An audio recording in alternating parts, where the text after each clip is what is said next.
ഇപ്പോൾ റാപ്പർ വേടനെതിരെ ഒരു ബലാത്സംഗ കേസ് വന്നിരിക്കുകയാണ്. ഇന്നലെയാണ് ആ യുവതി പോലീസ് സ്റ്റേഷനിൽ പരാതി നൽകിയിരിക്കുന്നത്. 376(2) ആണ്.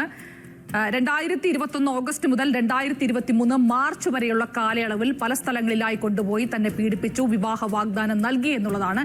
വളരെ സീരിയസ് ഒഫൻസസ് ആണ് ഇതിലുള്ളത്.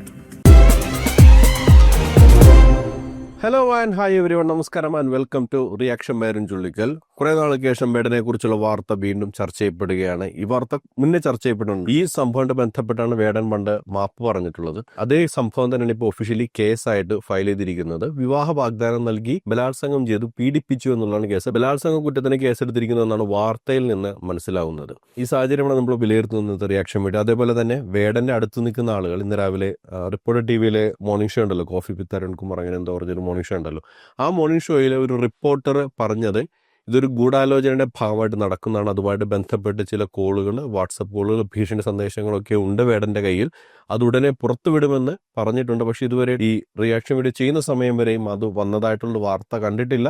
ഒരുപക്ഷെ വന്നതിന് ശേഷം എന്താണെന്നുള്ളത് നമുക്ക് ആ സമയത്ത് അനലൈസ് ചെയ്യാം. അപ്പോൾ വേടന്റെ ഭാഗത്ത് ഒരു ഗൂഢാലോചനയുടെ സാഹചര്യം പറയുന്നുണ്ട്. അതിനുള്ള സാഹചര്യം ഇപ്പം നിലവിലുണ്ട്. കാരണം 1-2 സംഭവം നടന്നു കഴിഞ്ഞു. വേടനെതിരെയും വേടന്റെ ഒപ്പം നിൽക്കുന്ന ഒരു വിഭാഗം കേരള സമൂഹത്തിൽ നിലവിലുണ്ട്. അപ്പം ഒരു ഗൂഢാലോചനയ്ക്ക് സാധ്യതയുണ്ടോ എന്ന് വെച്ചാൽ അത് തള്ളിക്കളയാൻ പറ്റുന്ന ഒരു കാര്യമല്ല. എന്നാൽ ഈ പെൺകുട്ടിയുടെ ഭാഗത്തു നിന്ന് കേസ് നോക്കുമ്പോൾ 2021 മുതലാണ് ഇവർ തമ്മിൽ പരസ്പരം ഇഷ്ടത്തിലാവുന്നത്. മിക്കവാറും പ്രണയിക്കുന്ന സമയത്ത് വിവാഹം കഴിക്കാമെന്നുള്ളൊരു ധാരണ ഇവരുടെ ഇടയിൽ ഉണ്ടായിരിക്കണം. അതിനുശേഷം ഇവര് പല സ്ഥലങ്ങളിൽ വെച്ച് പീഡിപ്പിച്ചു എന്നാണ് പരാതിയിൽ പറയുന്നത്. വാഗ്ദാനങ്ങൾ പീഡിപ്പിച്ചു. അതൊക്കെ നിലനിൽക്കുമോ എന്നുള്ളത് സമാനമായ സാഹചര്യം നടക്കുന്ന കേസുകളൊക്കെ നമ്മൾ അനലൈസ് ചെയ്യുന്നുണ്ട്. ഞാനൊരു നിയമവിദഗ്ധനൊന്നുമല്ല. ഒരു സാധാരണ സാമൂഹ്യ ജീവി എന്ന നിലയിൽ സമാനമായ കേസുകളിലെ വിധികളും വാദങ്ങളും പ്രതിവാദങ്ങളും ഒക്കെ കാണുന്ന ഒരാളെന്ന നിലയിൽ പറയുന്ന അഭിപ്രായം മാത്രമാണ്. ആ നിലയിൽ മാത്രമേ എൻ്റെ അഭിപ്രായങ്ങളെ ഉൾക്കൊള്ളേണ്ടതുള്ളൂ. ഇങ്ങനെ പല സ്ഥലങ്ങളിൽ വെച്ച് പീഡിപ്പിച്ചെന്ന് പറയുന്നു. ഒടുവിൽ അവസാനമായപ്പോഴേക്കും പരാതിയിൽ തന്നെ പറയുന്നത് വേടൻ ഇതിൽ നിന്ന് പിന്മാറി എന്നുള്ളതാണ്. അതിനെ കാരണമായിട്ട് പറയുന്നത് ഇവർക്ക് പൊസസീവ്നെസ് ഉണ്ട് എന്ന് പറഞ്ഞിട്ട് പിന്മാറി എന്നു പറയുന്നു. അങ്ങനെ ഒരു ട്രോമയിലായ ആ യുവതി ഇപ്പോഴാണ് പരാതി കൊടുക്കുന്നത്. ഈ ഒരു കേസിൽ നമ്മൾക്കൊരിക്കലും ഈ പെൺകുട്ടിയെ അങ്ങനെ അപ്പാടെ തള്ളിക്കളയാൻ കഴിയില്ല. കാരണം ഈ വിഷയത്തിൽ നമുക്ക് പെട്ടെന്ന് ഒരു സ്റ്റാൻഡ് എടുക്കാൻ കഴിയില്ല. ഇപ്പോൾ നിലവിൽ ജസ്റ്റ് വന്നിരിക്കുന്ന വാർത്തയാണ്. ആസ് ഓഫ് നൗ നമുക്ക് ആ കുട്ടിയോടൊപ്പം എമ്പതൈസ് ചെയ്യേണ്ട സാഹചര്യമുണ്ട്. ഒന്ന്, ആ പെൺകുട്ടി കടന്നുപോയൊരു ട്രോമ, ഒരു ബ്രേക്കപ്പ് ആയാൽ അതിപ്പോൾ ഒരു ഫിസിക്കൽ അറ്റാച്ച്മെന്റ് ഇല്ല എങ്കിൽ കൂടി ബ്രേക്കപ്പ് ആകുമ്പോൾ ഒരാൾക്കുണ്ടാകുന്നൊരു ട്രോമയുണ്ട്. ഇപ്പോൾ ഏതൊരു കമന്റിലൊന്നും ഞാൻ കണ്ടു, ഇത്രയും നാളും എവിടെയായിരുന്നു, ഇപ്പോഴാണോ പരാതിയുമായിട്ട് വരുന്നത്. ഈ ഒരു ചോദ്യം തന്നെ ശരിയല്ലാത്തൊരു ചോദ്യമാണ്. ഒരു പെൺകുട്ടി, അത് ഒരു പെൺകുട്ടിയായാലും ആൺകുട്ടിയായാലും ഒരു വിഷയത്തിൽ അവർ കടന്നു പോകുന്ന ഒരു ട്രോമയുടെ സമയത്ത് കേസിന്റെ പിന്നാലെ പോകാനല്ല ശ്രമിക്കുന്നത്, ആ ട്രോമയെ അതിജീവിക്കാനായിരിക്കും ശ്രമിക്കുന്നത്. അപ്പം അത്തരത്തിൽ ഒരു സാഹചര്യം ആ പെൺകുട്ടിക്ക് ഉണ്ടെന്ന് പറയുമ്പോൾ അത് നമ്മൾ അംഗീകരിച്ചു കൊടുക്കേണ്ട കാര്യമാണ്. അതൊരു പരിഷ്കൃത സമൂഹത്തിന്റെ ചിന്താഗതിയാണ്. ആ ട്രോമയെ മനസ്സിലാക്കേണ്ടതും പിന്നീട് പരാതി കേൾക്കാൻ തയ്യാറാകേണ്ടതും. പക്ഷെ തീർച്ചയായിട്ടും കോടതിയിൽ ചോദ്യങ്ങൾ ഉണ്ടാവും. പ്രത്യേകിച്ച് ഇവരൊരു മെഡിക്കൽ പ്രൊഫഷൻ ആണെന്നാണ് മനസ്സിലാക്കുന്നത്. അപ്പോൾ വിദ്യാഭ്യാസമൊക്കെ ഉള്ള ഒരാളല്ലേ, എന്തുകൊണ്ട് ഇത് നേരത്തെ വന്നിരുന്ന ചോദ്യങ്ങൾ ഉണ്ടാകും. എന്നിരുന്നാൽ തന്നെയും ഒരു ട്രോമറ്റൈസ്ഡ് ആയ ഒരാൾ ആ സമയത്ത് പരാതി കൊടുത്തിരിക്കാത്തത് എന്തുകൊണ്ടെന്ന് ചോദിക്കുന്നത് അനീതിയാണെന്നാണ് ഞാൻ വിശ്വസിക്കുന്നത്. ഈ കേസ് വന്നു കഴിഞ്ഞാൽ പണ്ടൊക്കെ വളരെ പെട്ടെന്ന് ആരോപിതനാവുന്ന വ്യക്തിക്കെതിരെ പോകുന്ന ഒരു സാഹചര്യം ഉണ്ടായിരുന്നു. പക്ഷേ ഈ ഒരു നിയമം, അതായത് ഈ വിവാഹ വാഗ്ദാനം നൽകി, എന്തെങ്കിലും ഓഫർ നൽകി ചതിച്ചു പറ്റിച്ചു ലൈംഗിക ചൂഷണം നടത്തിയെന്ന് പറയുന്നതൊക്കെ ബലാത്സംഗത്തിന്റെ പരിധിയിൽ കൊണ്ടുവന്ന് കേസെടുക്കുന്ന സാഹചര്യം ഉണ്ടായിരുന്നു. പ്രതികൾ ആ രീതിയിൽ നിരീക്ഷിക്കുന്ന ഒരു കാലഘട്ടം ഉണ്ടായിരുന്നു. പക്ഷേ റീസെന്റ് ആവുന്ന ചില കേസുകളിൽ നിരീക്ഷണം മറ്റൊരു രീതിയിലൂടെ പോകുന്നത്. അതിൽ ഏറ്റവും പ്രധാനപ്പെട്ട ഒന്നാണ് കഴിഞ്ഞ ഏപ്രിൽ 2025 വന്ന സുപ്രീം കോടതിയുടെ വിധി. അത് Jaspal Singh versus state of NCT of Delhi. ആ കേസിലായിരുന്നു 7-ാം തീയതി പുറപ്പെടുവിച്ച ഉത്തരവാണ്. അതിൽ സുപ്രീം കോടതിയുടെ സൈറ്റേഷൻ വളരെ പ്രധാനപ്പെട്ടതാണ്. The supreme court held that a consensual relationship even if followed by a breach of promise to marry does not amount to rape under the section 376 of Indian Penal Code of 8060 unless it is proved that the promise was false from the beginning. ഇത്തരത്തിലുള്ള സമാനമായ ഉത്തരങ്ങൾ precedence ഉണ്ടെന്നുണ്ടെങ്കിൽ ഈ കേസുകളൊക്കെ ഇത് വരും. പക്ഷേ ഇപ്പൊ ഇമ്മീഡിയറ്റ് ആയിട്ട് വരുമെന്നല്ല, ഇതൊക്കെ കേസ് കോടതിയിലേക്ക് എത്തിയതിനു ശേഷമുള്ള കാര്യമാണ് പറയുന്നത്. ഇമ്മീഡിയറ്റ് ആയിട്ട് നടക്കാൻ പോകുന്ന ഒരു കാര്യം, കേസ് ഇങ്ങനെ ആയതുകൊണ്ട് നോൺ ബെയിലബിൾ ഒഫൻസ് ആണ്. അപ്പോൾ വേടൻ അറസ്റ്റ് ചെയ്യപ്പെടാനുള്ള സാധ്യതയുണ്ട്. അത് ഒഴിവാക്കുന്നതിന് വേണ്ടി വേടൻ മുൻകൂർ ജാമ്യത്തിന് പോകും. ആ സമയത്തൊക്കെ കോടതി പ്രീമാ ഫേസി എന്തെങ്കിലും നിലനിൽക്കുന്ന സാഹചര്യമുണ്ടെന്ന് നോക്കിയിട്ടായിരിക്കും ഒരുപക്ഷെ മുൻകൂർ ജാമ്യം അനുവദിക്കുന്നത് അല്ലെങ്കിൽ അനുവദിക്കാതിരിക്കുന്നത്. അതൊക്കെ ഇനി വരാനിരിക്കുന്ന കാര്യങ്ങളാണ്. പക്ഷേ ഈ കേസ് കുറെ കൂടി മുന്നോട്ട് പോകുമ്പോഴൊരു സാഹചര്യമാണ് ഞാൻ പറയുന്നത്. സുപ്രീം കോടതിയുടെ ഈ നിരീക്ഷണം, അതായത് രണ്ടുപേർ തമ്മിൽ വിവാഹം കഴിക്കാൻ തീരുമാനിക്കുന്നു, അവർ പരസ്പരം ലൈംഗിക ബന്ധത്തിൽ ഏർപ്പെടുന്നു, പിന്നീട് ഈ വാഗ്ദാനം പാലിക്കപ്പെടുന്നില്ല. അങ്ങനെ സംഭവിച്ചു കഴിഞ്ഞാൽ അതൊരു റേപ്പ് കേസായിട്ട് പരിഗണിക്കാൻ പറ്റില്ല. അങ്ങനെ പരിഗണിക്കണമെന്നുണ്ടെങ്കിൽ ഇയാൾക്ക് നേരത്തെ തന്നെ ചതിക്കണം എന്നുള്ളൊരു ഇന്റൻഷൻ ഉണ്ടായിരിക്കണം. ഇന്റൻഷനൊക്കെ നമുക്ക് പ്രൂവ് ചെയ്തെടുക്കാൻ വളരെ ബുദ്ധിമുട്ടുള്ള കാര്യമാണ്. ഒരാളുടെ മനസ്സിലുള്ള ഒരു കാര്യം unless and until he discuss it with someone, ഒരാളോട് വളരെ അഡ്വാൻസ് ആയിട്ട് ആരോടെങ്കിലൊക്കെ പറഞ്ഞിട്ട് ചെയ്യുകയും അവർ വന്ന് സാക്ഷി പറയുകയൊക്കെ ചെയ്താൽ ഇത് നടക്കുള്ളൂ. ആരോടെങ്കിലും അങ്ങനെ പറഞ്ഞിട്ടുണ്ടാവണം, അല്ലെങ്കിൽ ഒരു സാക്ഷ്യം ഉണ്ടാവണം ഞാനിത് ഇവരെ ചതിക്കാൻ വേണ്ടി ചെയ്യുകയാണെന്നുള്ളത്.